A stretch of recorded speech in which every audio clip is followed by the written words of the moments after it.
প্রচুর ভিড়। তো সন্ধ্যা থেকে ভিড়টা এখনও ভিড় চলছে, এখন 8:35, তাও এখনও ভিড় প্রচুর পরিমাণে। আপনাদেরকে সম্পূর্ণ মেলাটা ঘুরিয়ে দেখাচ্ছি, আপনার সম্পূর্ণ ভিডিওটা দেখতে থাকুন। আর আমাদের চ্যানেলে নতুন হলে চ্যানেলটিকে অবশ্যই সাবস্ক্রাইব করে আমাদের পাশে থাকবেন। এদিকে জিলাপি, আর আমরা সামনে যাচ্ছি এদিকে মনোহারির দোকান, ওইদিকে দেখবো যে কতটা ভিড়।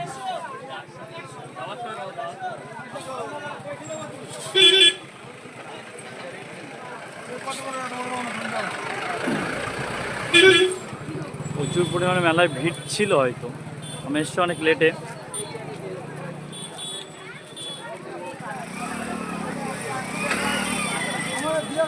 এদিকে অনেক গিফটের, এদিকে ঝুমুরের ভিড়টা নেই, খুবই কম। আর এদিকে একটা মেলায় নতুন জিনিস দেখলাম, সেটা হচ্ছে 3D